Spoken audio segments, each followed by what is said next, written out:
हमारे देश में जाति व्यवस्था मात्र 2000 साल पहले आई है। उसके पहले भारत में जातियां होती नहीं थी। उदाहरण के लिए पहले राम, लक्ष्मण, भरत, शत्रुघ्न ऐसे नाम रखा जाता था। युधिष्ठिर, भीम, नकुल, सहदेव ऐसे नाम रखा जाता था। धृतराष्ट्र, दुर्योधन, किसी के जाति तो नहीं है ना, क्योंकि जाति थी ही नहीं। लेकिन समय के साथ जब जनसंख्या बढ़ी तो लोगों को लगा कि एक नाम रखने से कंफ्यूजन हो जाएगा, एक ही गांव में 2 युधिष्ठिर हो जाएंगे, एक ही गांव में 2 भरत हो जाएंगे। तो उन्होंने क्या किया, जाति के साथ एक कुमार लगाना शुरू किया। उदाहरण के लिए राम कुमार, श्याम कुमार, हरिशंकर, जयशंकर, 2-2 शब्दों वाले नाम शुरू हुए। जनसंख्या थोड़ी और बढ़ी। अब 2 शब्दों वाले नाम में भी एक ही गांव में 2 लोग हो गए, यानी 2 राम कुमार हो गए, या आसपास 2 राम कुमार हो गए। तो फिर क्या करें, फिर गांव का नाम लगाना शुरू किया। जो टोंक वाले थे वो टोंक, जो बिंद गांव के बिंदल, जिंद गांव वाले जिंदल, बादल गांव वाले सारे बादल, खन्ना गांव वाले खन्ना, हुड्डा गांव वाले हुड्डा, चौटाला गांव वाले चौटाला। तो ये जो एक शब्द का नाम आया, फिर 2 शब्द का नाम आया, फिर 3 शब्द का नाम आया, ये जाति के आधार पर नहीं, ये केवल और केवल आइडेंटिटी को आगे बढ़ाने के लिए आया, कंफ्यूजन खत्म करने के लिए आया। बाद में हमारे देश में गोत्र व्यवस्था शुरू हुई। उदाहरण के लिए भारद्वाज ऋषि थे। अब भारद्वाज ऋषि के आश्रम में जो गौ सेवा करते थे वो भी भारद्वाज, जो गौ को चारा खिलाते थे वो भी भारद्वाज, जो गाय का दूध निकालते थे वो भी भारद्वाज, जो भारद्वाज ऋषि के गुरुकुल में पढ़ते थे वो भी भारद्वाज, जिन लोगों ने भारद्वाज ऋषि से दीक्षा लिया वो भी भारद्वाज, जो लोग भारद्वाज ऋषि के आके दान करते थे आश्रम को चलाने के लिए वो भी भारद्वाज। तो नतीजा क्या हुआ, ब्राह्मण का भी गोत्र भी भारद्वाज, क्षत्रिय का गोत्र भी भारद्वाज, वैश्य का गोत्र भी भारद्वाज, दलित का गोत्र भी भारद्वाज। मैं अपना उदाहरण देता हूं। मैं ब्राह्मण हूं, मैं प्रयाग में पैदा हुआ। अयोध्या के आसपास जो क्षत्रिय है उनका गोत्र भारद्वाज है। मेरठ, मुजफ्फरनगर में जो जाट है उनका गोत्र भारद्वाज है। हरियाणा के यमुनानगर में जो सैनी है उनका गोत्र भारद्वाज है। तो भारद्वाज गोत्र, चाहे कश्यप गोत्र या पराशर गोत्र, अत्रि, जितने भी गोत्र हैं, ये केवल ब्राह्मणों में नहीं होते। ब्राह्मण, क्षत्रिय, वैश्य, दलित सब में गोत्र कॉमन होता है। इसका मतलब यह हुआ कि अभी हम 10,000 जातियों उपजातियों में बटे हुए हैं। अगर हम जाति लिखने की बजाय गोत्र लिखना शुरू करें, राम कुमार भारद्वाज, राम कुमार पराशर, राम कुमार शांडिल्य, ऐसे लिखना शुरू करें, तो हम 100 गोत्र में जुड़ जाएंगे। अभी हम 10,000 जातियों उपजातियों में बटे हुए हैं, हम 100 गोत्रों में जुड़ जाएंगे। दूसरा क्या फायदा होगा, जब गोत्र लगाएंगे तो अगड़े पिछड़े का भेदभाव खत्म हो जाएगा। दलित बनाम सवर्ण का झगड़ा ही नहीं होगा, क्योंकि दलित का गोत्र भी वही है, सवर्ण का गोत्र भी वही है। अगड़े पिछड़े का झगड़ा खत्म, क्योंकि अगड़े का भी वही गोत्र, पिछड़े का भी वही गोत्र। वैसे अगड़ा पिछड़ा ये हमारा कॉन्सेप्ट नहीं, अगड़ा पिछड़ा पश्चिम का कॉन्सेप्ट है, ये गुलामी के दौरान आया है, नहीं तो अगड़े पिछड़े का हमारे देश में कोई कॉन्सेप्ट ही नहीं है। दलित बनाम सवर्ण ये कॉन्सेप्ट हमारा था ही नहीं, ये गुलामी के समय आया है। तो गोत्र लगाने से जाति खत्म। दूसरा क्या फायदा, जो भाषा का लड़ाई है, भाषावाद है, वो भी खत्म, क्योंकि जो गोत्र बंगालियों का है वही गोत्र गुजरातियों का है, वही गोत्र तमिलियों का है, वही गोत्र बिहारियों का है, वही गोत्र पंजाबियों का है। गोत्र कॉमन है, तो भाषा की भी लड़ाई खत्म हो गई, क्षेत्र की भी लड़ाई खत्म, क्योंकि जो गोत्र केरल के लोगों का है वही गोत्र कश्मीर के लोगों का भी है। यानी क्षेत्रवाद भी खत्म, पंथवाद भी खत्म, क्योंकि जो गोत्र हिंदुओं का है वही गोत्र जैन का है, वही गोत्र बौद्ध का है, वही गोत्र सिख का है। और एक बात और आप बता दूं, बहुत सारे मुस्लिम्स को भी अपना गोत्र पता है। वो कन्वर्ट भले हुए हैं लेकिन उनको अपना गोत्र पता है, उनको वंशावली उनको पता है और उनको गोत्र भी पता है।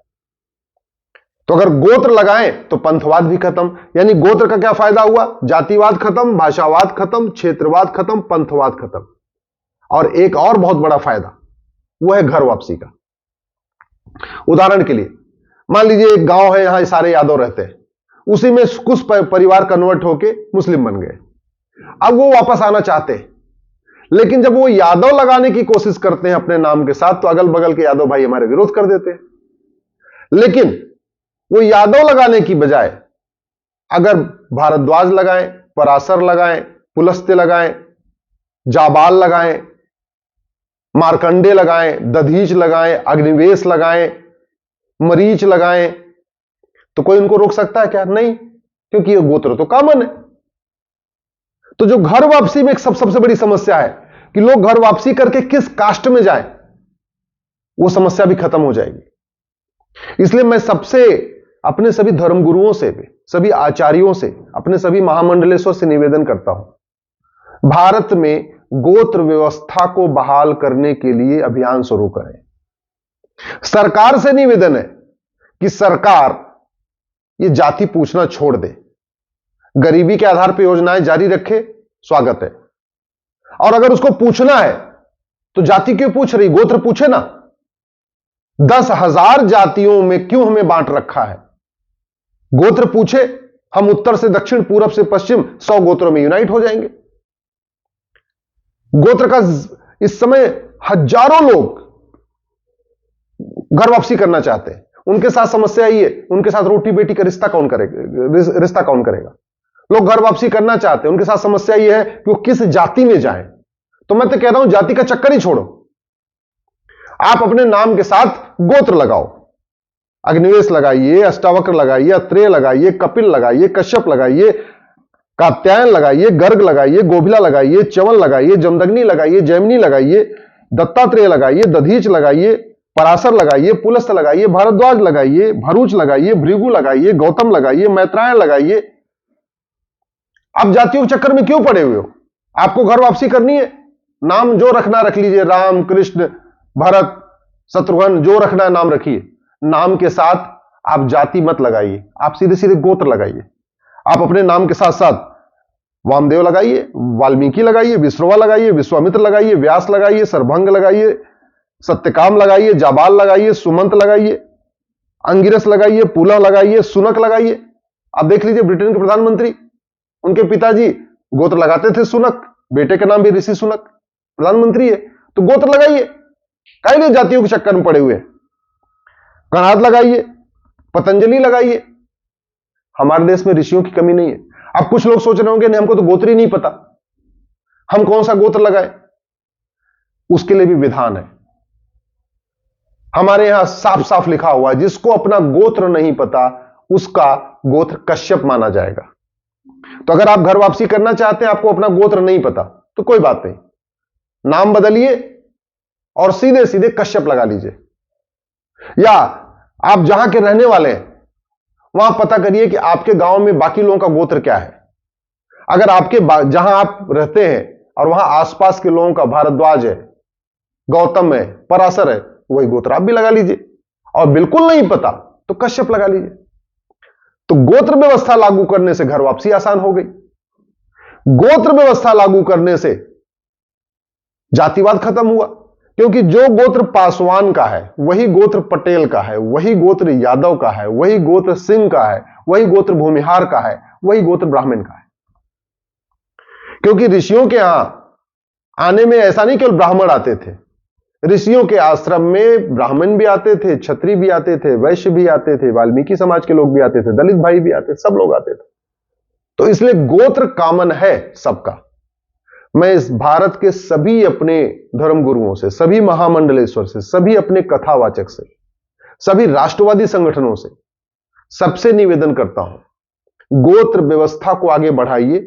अगर आज हम गोत्र लगाना शुरू करें, जितने हमारे घर में बच्चे पैदा हो रहे हैं सबका गोत्र लगाना शुरू करें, जाति छोड़ दें, तो अगले 20 साल के बाद इस भारत में जातिवाद बहुत खत्म हो जाएगा, भाषावाद बहुत खत्म हो जाएगा, क्षेत्रवाद बहुत खत्म हो जाएगा, पंथवाद बहुत हद खत्म हो जाएगा और घर वापसी बहुत आसान हो जाएगी।